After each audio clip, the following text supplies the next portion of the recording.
এই শহরে ভুল করে একটি দৈত্য ঢুকে পড়ে। দৈত্য এসে এলাকার ঘরবাড়ি ধ্বংস করে ফেলে। ধ্বংস করা দেখে রাজা সাহেব দৈত্যকে মারার জন্য সাতমার পালনকে পাঠায়, কিন্তু দৈত্য সাতমার পালনকে সহ খেয়ে ফেলে। পালোয়ান দৈত্যের মুখের ভিতর আটকে পড়ে, আর দৈত্য গলার ভিতর কি যেন আটকে গেছে ভেবে পানি খেতে শুরু করে। এরপর পালোয়ান কোনো মতে দৈত্যের মুখ থেকে বেরিয়ে আসে।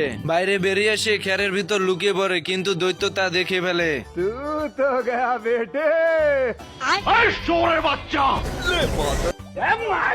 এরপর পালোয়ান দৈত্যের হাতের ফাঁক দিয়ে বেরিয়ে দৈত্যের জামার ভিতর লুকিয়ে পড়ে।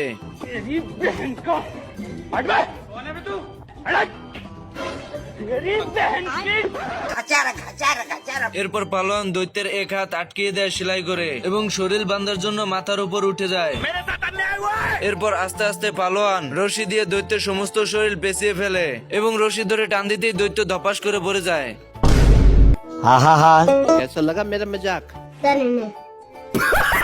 বন্ধুরা, আমার ভিডিও দেখে যাদের ভালো লাগে তাদের কাছে একটি রিকোয়েস্ট, আমার একটি ছোট ইউটিউব চ্যানেল আছে, আর